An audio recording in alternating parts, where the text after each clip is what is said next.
하나님 말씀 마태복음 7장 7절에서 11절에 있는 말씀 보겠습니다. 우리 다 같이 마태복음 7장 7절에서 11절에 있는 말씀을 우리 합독하겠습니다. 시작. 구하라 그리하면 너희에게 주실 것이요 찾으라 그리하면 찾아낼 것이요 문을 두드리라 그리하면 너희에게 열릴 것이니 구하는 이마다 받을 것이요 찾는 이가 찾아낼 것이요 두드린 이에게 열릴 것이니라. 너희 중에 누가 아들이 떡을 달라 하는데 돌을 주며 생선을 달라 하는데 뱀을 줄 사람이 있겠느냐. 너희가 악한 자라도 좋은 것으로 자식에게 줄 줄 알거든 하물며 하늘에 계신 너희 아버지께서 구하는 자에게 좋은 것으로 주시지 않겠느냐. 할렐루야. 우리 앞뒤 옆 사람에게 기도하면 기회가 옵니다 라고 인사하시기 바랍니다. 기도하면 기회가 옵니다. 전 여러분과 함께 마태복음 7장 7절과 11절에 있는 말씀을 중심으로 기도 응답 받으려면 이라고 하는 제목으로 말씀을 증거합니다. 교회를 다니는 분들을 성도라고 그러는데 성도님들이 왜 신앙을 신바람 나게 또 체험적인 신앙을 하지 못하면서 의식적으로 신앙생활을 하고 있을까요?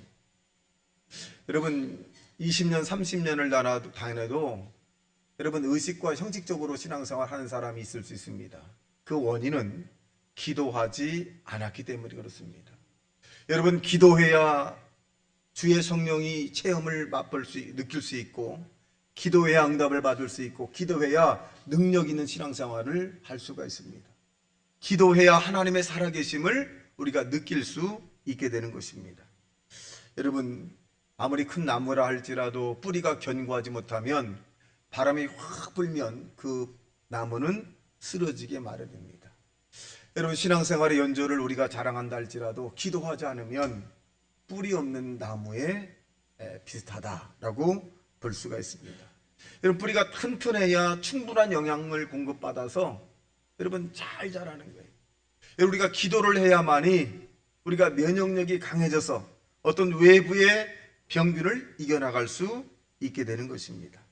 여러분 기독교는 체험의 종교입니다.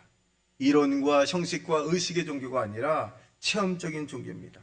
저와 여러분이 기도를 통해서 하나님을 만나고 병의 고침을 받고 문제가 해결받고 기적의 삶이 저와 여러분에게 나타나시기를 주님의 이름으로 축원합니다. 여러분 살아있다는 것은 뭘까요? 기회가 있다는 거예요. 여러분 공동묘지에 가면 그 죽은 사람에게는 기회가 없어요. 근데 저와 여러분이 살아있다는 것은 기회가 있는 것이에요. 병든 자는 병의 고침을 받을 기회가 있는 것이고 가난한 자는 축복받을 기회가 있는 것이고 약한 자는 강하게 될 수 있는 그런 기회가 있는 것이고 낮은 자는 높아질 수 있는 기회가 있는 것이고 불행한 자는 행복할 수 있는 기회가 있는 것입니다. 여러분 이런 기회를 페퍼러스트 믿음이라고 그래요. 기대를 가지고 오는 사람에게 내 믿음대로 될지어다 하는 것입니다. 오늘 주일날 여러분이 오셨는데 이 기대를 가지고 왔느냐. 내가 오늘 예배를 통해서 나의 문제가 해결받아야 되겠다. 예배를 통해서 내가 정말 내 소원이 이루어지기를 내가 꼭 응답받고 와야 되겠다라고 하는 이런 기대, 믿음을 가지고 온 사람과 주일날이니까 교회 가야지 의식과 형식적으로 오는 사람의 모습은 완전히 다릅니다. 하나님이 찾으시는 사람은 그가 계신 것과 그가 자기에게 상 주시는 이심을 믿는 자에게 복을 주신다. 하나님이 계시고 내가 하나님을 찾으면 그가 반드시 응답을 내게 줄 것이라고 하는 그런 믿음을 가지고 있는 자에게 기적이 나타난다는 것입니다. 여러분 기도에는 반드시 응답이 된다는 사실을 믿게 되기를 주님의 이름으로 축원합니다. 그러면 어떻게 우리가 기도를 해야 할까요? 세례 요한의 제자에게 세례 요한이 기도의 방법을 가르쳐 줬고 예수님의 제자들이 세례 요한의 제자들도 기도를 가르쳐 주는데 예수님 우리에게도 기도를 가르쳐 주세요 라고 할 때 예수님은 주기도문을 가르쳐 줬습니다.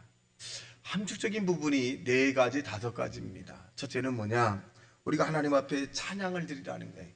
목사님 저는 음악을 못합니다. 찬양이라고 하는 그 내용적 분야가 뭐냐? 곡 리듬 타서 하나님 앞에 찬양을 드리는 것도 찬양이지만 그 원어가 뭐냐면 찬양이라는 것은 하나님의 하신 일을 드러내는 겁니다. 그럼 이것을 리듬을 통해서 하나님 앞에 드러내는 것도 있고, 리듬을 통해서 드러내지 않고 내가 하나님, 하늘과 땅을 이으신 하나님, 이것도 찬양이에요. 독생자 예수를 땅에 보내서 나 같은 죄인을 살려주신 것, 이것도 찬양이에요. 하나님의 하신 일을 드러내는 것이 찬양이라는 것입니다. 여러분, 기도는 맨 처음에 하나님의 하신 일을 드러내는 것입니다. 하나님, 별을 보고 달을 보니 어찌 그리 하나님 잘 창조하셨는지요. 너무 감사합니다. 사람이 가히 흉내낼 수 없는 그런 아름다운 것을 하나님이 창조하셨네요. 이것도 찬양입니다. 리듬을 통해서 하나님 앞에 하는 것도 찬양이지만 리듬 없이 우리가 느낀 그대로 하나님 앞에 고백하는 것도 찬양이더라. 여러분, 우리가 땅에 사는 동안에 그런 리듬 있는 리듬 없는 부분들을 하나님 앞에 찬양으로 영광 돌리시기를 주님의 이름으로 축원합니다. 갈라디아 4장 6절의 말씀에 보면 이렇게 기록합니다. 시작. 너희가 아들임으로 하나님이 그 아들의 영을 우리 마음의 가운데 보내사 아빠 아버지라 부르게 하셨느니라. 여러분이 예수님 믿고 난 다음에 하나님 아버지라고 불렀다면 여러분은 구원받은 사람입니다. 목사님, 하나님을 아버지라고 부르지 않는 사람도 있을까요? 있어요. 하나님 아버지라고 따라해 보세요. 서울에서 전도하고 이제 뭐 이렇게 하면 따라하라고 이런 그 신앙 고백을 시키거든요. 나는 죄인입니다. 나만 죄 졌나요? 다 따라하는데, 그리고 하나님 아버지 감사. 우리 아버지 집에 있는데 절대로 안 따라요.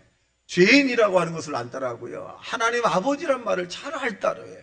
그 특이. 다른 거는 보편적인 것은 다 따라해요. 여러분, 하나님 아버지라고 우리가 고백할 수 있던 것은 우리가 아니라 하나님의 영이 우리에게 임하셔서 우리로 하여금 하나님 아버지를 찾을 수 있도록 은혜를 주었다는 사실을 믿게 되길 주님의 이름으로 축원합니다. 그러므로 아빠, 아버지 감사, 이것도 찬양이에요. 넓은 의미에서 찬양이더라. 좁은 의미에서도 저와 여러분이 하나님 앞에 찬양을 많이 드리는 자 되시기를 주님의 이름으로 축원합니다. 여러분, 찬양이 왜 중요하느냐? 사도행전 19장 19장에서 19절에서 26절에 보면 바울이 신라와 함께 이제 복음을 증거합니다. 그리고 점치는 귀신을 내쫓아요. 그랬더니 점치는 귀신을 통해서 이득을 얻던 그 주인이 대단히 분개하는 거잖아요. 그래서 바울과 신라를 이 관가에 고발을 했고, 그 고발의 청을 받아들여서 이 바울과 신라를 어떻게 감옥에 집어넣습니다. 얼마나 억울하겠습니까? 바울과 신라가. 아니, 다른 것도 아니고 예수 믿으세요. 예수 믿으면 복 받습니다. 예수 믿으면 천국 갑니다. 예수 믿으면 기적이 일어납니다. 라고 하면서 그 귀신, 점치는 귀신의 사람인 사람을 쫓아주었는데 칭찬을 해주지 못할 망정 감옥에 갔습니다. 여러분 같으면 어떻게 하시겠어요? 하나님의 일을 하다가 억울하게 감옥에 갇혔어요. 복음을 증거하다가 감옥에 갇혔습니다.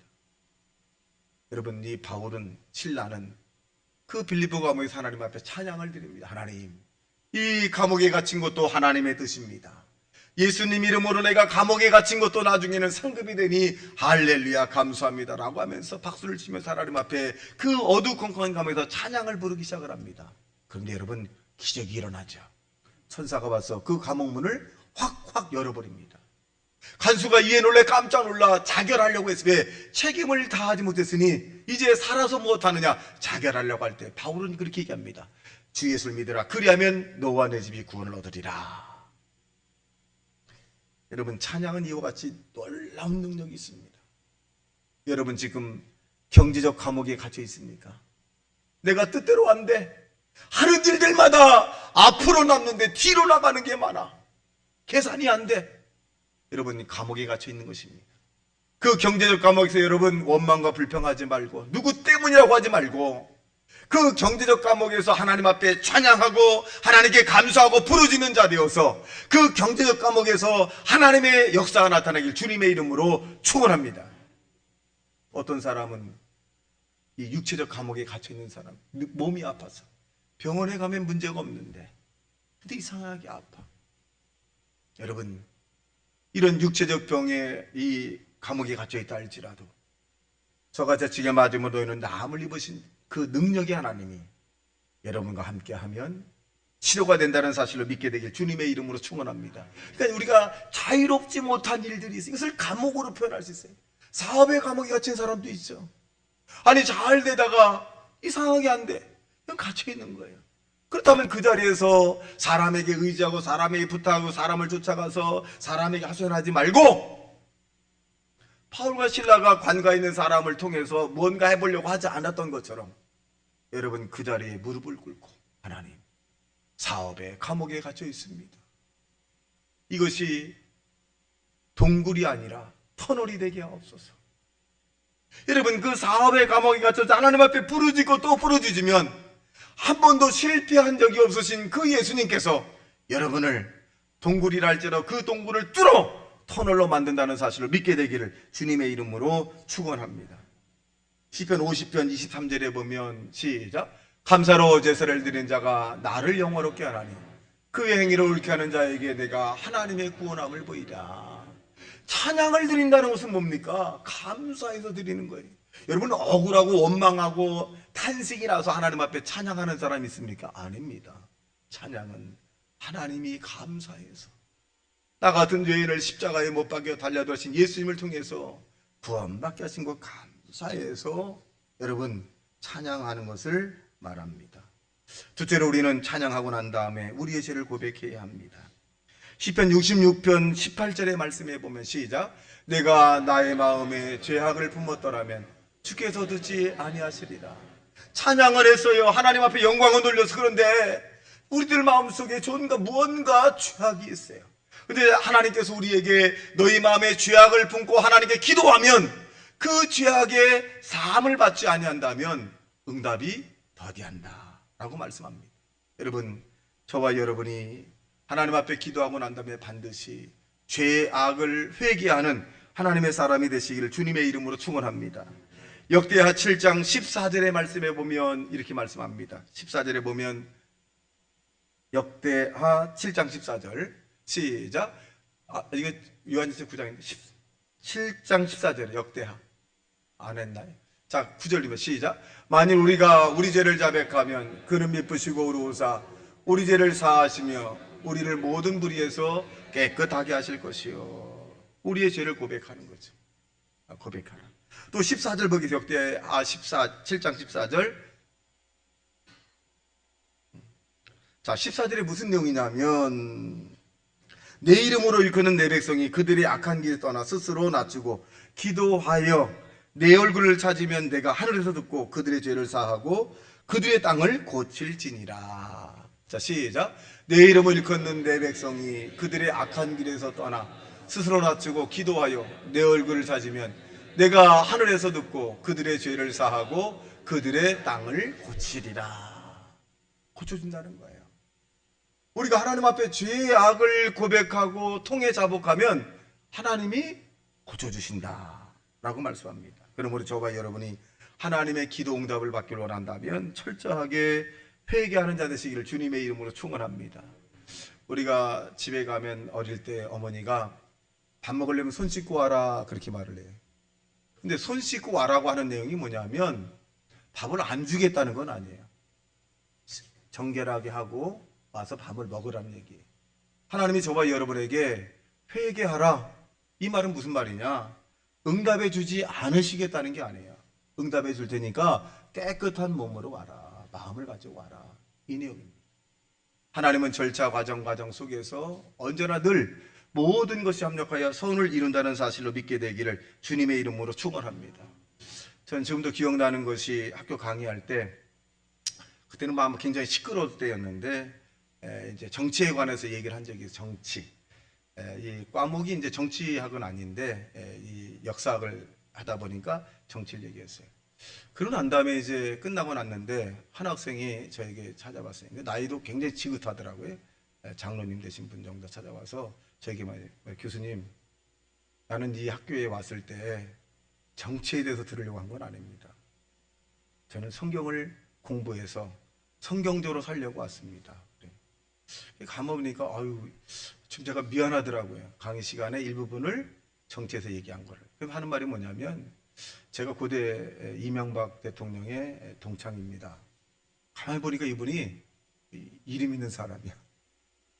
나 몰랐어요. 관심이 없었으니까. 얼마나 창피한지. 번데기 앞에서 주름 잡은 거 아닙니까? 번데기 주름 잡는 거잖아요. 그분이 그 강의 시간에 내 강의를 들으면서 무슨 생각을 했을까? 그 다음부터 정치의 정자도 꺼낸 적이 없어요. 너무 부끄러운 거예요. 여러분, 우리가 모른다고 하는 것은 모르는 것이 나쁜 게 아닙니다. 너무 부끄러워요. 지금도 부끄러워. 조만한 걸 가지고 내가 이만큼 아는 것처럼 얘기했거든. 절대로 내가 정치 정타 설교에서도 잘 안 하잖아요. 너무너무 충격이었어요. 여러분, 다른 사람이 우리의 지적을 할 때 받아들인다는 것이 아파요. 받아들이면 성장이 오는 거예요. 성장. 근데 너나 잘하세요 라고 하면 성장이 안 됩니다. 그래서 거만함은 넘어짐의 앞잡이, 교만은 패망의 선봉이다, 이렇게 말씀하고 있습니다. 여러분, 우리가 땅에 사는 동안에 주님의 영화로움을 나타내기 위해서는 반드시 회개라고 하는 것이 중요합니다. 여러분, 학교에서 지성인이라고 많이 들어봤어요? 학교 다닐 때도 지성인이다, 최고의 지성인이니까 지성인답게 살아라. 이 내용이 뭐냐면, 지성인이라고 하는 것은 지정의입니다. 인격이에요, 인격. 다시 말하면 인격체다, 최고의 인격체다는 것이지. 자, 최고의 인격체를 가졌다는 것은 뭐냐면 지정의, 내가 내 인격을 굉장히 소중하게 여기는 것처럼 상대 인격을 굉장히 존중하라는 거예요. 블루칼라와 하이칼라의 차이를 사람들이 그렇게, 블루칼라는 뭐라느냐, 상대의 인격을 존중하지 않고 짓밟는다는 거지. 하이칼라는 뭐예요? 존중하는 거예요. 어린아이 때 좀 불쌍하고 연약하고 심이 없고 나약한 사람을 여러분 이끌어주는 게 하이칼라예요. 인격이 인격. 존중해 주는 거거든요. 여러분, 인격을 무시하는 것은 그건 지성인이 아닙니다. 저와 여러분은 고등학문을 배운 사람이에요. 성경은 그 어떤 학문보다도 최고의 학문입니다. 최고의 학문인 저와 여러분이 여러분 인격 이상의 삶을 살아가는 하나님의 사람이 되시기를 주님의 이름으로 축원합니다. 얼마 전에 며칠 전에 어느 분과 통화를 했어요. 그래서 쭉 얘기하면서 제가 그런 얘기했어요. 우리보다 약하고 장애를 가지고 힘이 없고 가난한 사람들을 그래도 우리가 좀 나은, 그분보다 좀 설 수 있고 좀 나은 사람들이 이끌어가야 되지 않느냐 하더니 막 그래. 나는 싫다는 거예요. 모든 게 싫다. 아우, 내가 그랬어요. 당신도 변하지만 나약한 사람이 될 수 있고 장애를 가질 수 있고 병들 수도 있고 가난해질 수도 있고 우리의 처지는 하나님이 주관하신다. 그러니 그렇게 이빨은 쓰려지 말아라. 하나님 우리에게 뭔가 다른 사람보다 낫다는 것은, 육체적, 정신적, 물질적, 신체적 좀 낫다는 것은 나보다 연약한 사람을 도우라고 하는 것이다. 생각하는 것이다. 이해하라는 것이다. 섬기라고 하는 것으로 받아들이셔야 됩니다. 나중에 그렇게 죄송합니다, 그렇게 하도록 하겠습니다. 여러분, 우리는 지성인이 최고의 지성인들입니다. 최고의 지성인답게 여러분 어린아이건 장애를 가지건 장애를 안 잡건 우리보다 좀 어리숙한 사람이라 할지라도 내가 똑똑하다고 생각하지 말고 잘났다고 생각하지 말고 성공했다고 생각하지 말고 많이 한다고 생각하지 말고 섬기는 자 되시기를 주님의 이름으로 축원합니다. 여러분, 우리보다 좀 못한 사람들은 기회가 없었던 거예요. 배움의 기회가 좀 적었던 것이고 기회가 적었기 때문에 우리보다 좀 귀염 부족한 거예요. 근데 우리가 언제든지 우리가 그들이 기회가 많아지면 언제든지 우리보다 앞설 수 있다는 것입니다. 우리가 볼 때 부족하고 시원찮고 아이고 막 그럴 수 있어요. 여러분, 기회를 아직 못 잡아서 그래요. 기회가 있을 때 언젠가는, 지금은 가난하고 좀 부족하지만 기회가 되면 그분도 부자가 될 수 있어요. 여러분, 기회가 그렇게 만드는 거예요. 우리는 기회가 많았던 것이고 그들은 기회가 적었던 것이. 이제 기회가 적었던 그들에게 하나님이 기회를 주시면 여러분, 기회를 가졌던 사람보다 더 몇십 배 더 훌륭한 인품을 가지고 많은 사람에게 덕을 세우고 잘해다 칭찬하는 퍼펙트적인 그런 사람이 될 수도 있다는 것입니다. 여러분, 우리가 최고의 학문 성경 안에서 우리가 나누는 삶을 살면서 여러분, 사람을 인격적으로 대해주는 하나님의 사람이 되시기를 주님의 이름으로 축원합니다. 세 번째로 필요를 구하라는 것이지, 구체적으로 구하라는 거예요. 회개를 했으면 이제 하나님 앞에 간구하는 것입니다. 어떻게? 구체적으로. 오늘 본문 보니까 마태복음 7장 7절과 8절에 보면 시작. 구하라 그리하면 너에게 주실 것이요, 찾으라 그리하면 찾아낼 것이요, 문을 두드리라 그리하면 너에게 열릴 것이니 구하는 이마다 받을 것이요, 찾는 이가 찾아낼 것이요, 두드리는 이에게 열릴 것이니라. 여러분, 이거 굉장히 전투적이잖아요. 긍정적이잖아요. 한번 응답이 안 됐다고 낙심과 절망하는 것이 아니라 여러분, 끝까지 하는 거예요. 응답 받을 때까지. 그리고 구체적으로 하나님 앞에 필요를 구하는 것을 의미합니다. 하나님께서는 기도할 때 열렬하게 마음을 다하여 여러분, 열정을 가지고 하나님 앞에 기도하는 자를 응답해 주십니다. 하나님이 주시면 주고 안 주면 말고 라고 하는 것이 응답 받아야 되겠습니다. 여러분, 우리가 신앙생활 가운데 정말 체험적 신앙을 갖기로 한다면 입술의 기도를 하셔야 합니다. 입술을 열어 기도하지 않으면 10년이건 20년이건 체험적인 신앙이 될 수 없고 하나님의 성령의 충만을 맛볼 수 없고 하나님의 응답을 경험할 수가 없습니다. 여러분, 우리가 정말 하나님 앞에 간절히 구하는 하나님의 사람이 되시기를 주님의 이름으로 축원합니다. 마지막으로 네 번째는 우리가 감사하라, 이 말입니다. 마가음 11장 24절에 보면 시작. 그러므로 내가 너에게 말하노니 무엇이든지 기도하고 구한 것은 받은 줄 믿으라. 그리하면 너희에게 그대로 되리라. 참 믿으라는 거예요. 목사님, 언제까지 기도할까요? 마음이 편안히 올 때까지. 마음이 편안히 올 때까지 기도하고 난 다음에 응답이 됐구나. 마음의 편안이 오지 않았는데 그 기도를 중지하면 아직 때가 되지 않은 것입니다. 마음의 편안이 올 때까지. 그 마음의 편안은 강 같은 평화가 막 넘쳐납니다. 너무 미친 사람처럼 그렇게 좋아요. 그 미친 사람처럼 그렇게 막 좋다가 하나님 앞 감사합니다가 저절로 나옵니다. 그러면 기적이 일어나기 시작을 하는 것입니다. 그 다음에 우리는 하나님 앞에 감사하고 선포를 해야 합니다. 응답해 주셔서 감사합니다. 눈이 건강해져서 감사합니다. 신장이 튼튼해져서 감사합니다. 심장이 더 강해서 감사합니다. 또 관절이 더 튼튼해서 감사합니다. 여러분, 입술로 시인을 내야 돼요. 자녀의 문제 해결됨을 감사합니다. 물질의 문제 해결되게 도와 감사하고 신경의 회복됨을 감사합니다. 여러분, 이렇게 마지막에 여러분이 하나님 앞에 기도한 모든 것들을 입술로 고백하고 선언하는 자 되시기를 주님의 이름으로 축원합니다. 선언해야 됩니다. 왜? 저가 저쪽에 맞으면 너희는 남을 입었다라고 말씀해. 그걸 믿어야 되잖아요. 나았다, 나는. 예수님의 이름으로 나았다. 이 약을 먹고 주사를 먹고 할지라도 예수님께서 모든 것을 합력해서 나를 고쳐주실 것이고 그리고 문제가 해결될 것이고 좋은 일이 날 것이다 믿으시길 주님의 이름으로 축원합니다. 여러분, 믿지 아니하면 기적이 일어나지 않습니다. 그리고 우리는 기도하는 사람답게 자기를 드러내서는 안 됩니다. 학교 다닐 때 40일 기도를 많이 하거든요. 금식 기도를. 그러면 20일 하는 사람도 있고 10일 하는 사람도 있어요. 그러면 방학 끝나고 나면 이렇게 뭐예요? 그러면 학생들이 할렐루야 막 이래. 나 기도하고 왔다 이거지. 기도하고 왔다. 그럼 일주일에 한 거야. 할렐루야 할렐루야 막 이래. 그럼 동기끼리 저놈 산에서 기도했는데 며칠 안 한 거야. 왜 그러냐면 기도를 정말 30일 40일 한 사람은요, 기도가 뻥 뚫려요. 네? 뻥 뚫린다고. 근데 기도 안 하다가 뭐처럼 와가지고 쫙 하면 목이 확 쉬어버려. 그 다음에 할렐루야 할렐루야 기도했다고. 기도 많이 한 사람은요, 목이 안 쉽니다. 기도 안 한 사람이 목이 쉬는 거예요. 정말 하나님 앞에 봉사하는 사람은 자기가 드러나지 않습니다. 드러나지 않아요.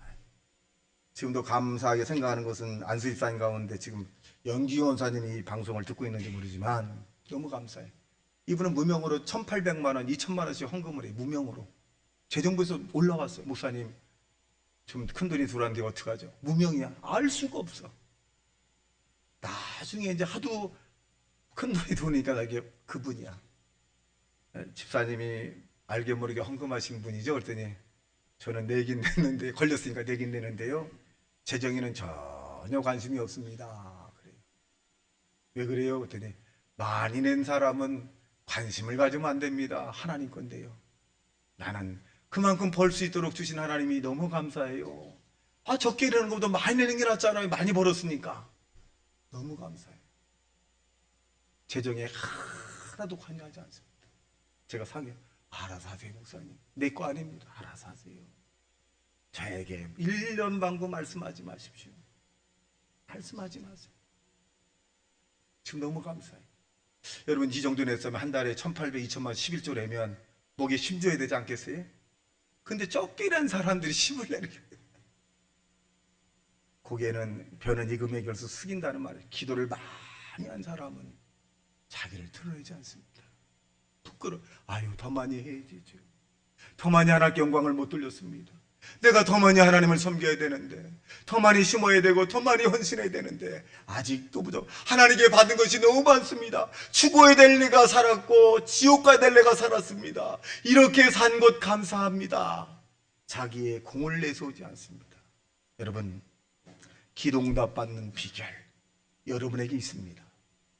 이 기도 응답 받는 비결을 사용하여 저와 여러분이 땅에서 하나님 응답을 받아 신바람 나는 인생이 되시기를 주님의 이름으로 축원합니다. 다 같이 말씀 생각하며 통성으로 기도합니다. 주여, 주여, 주여.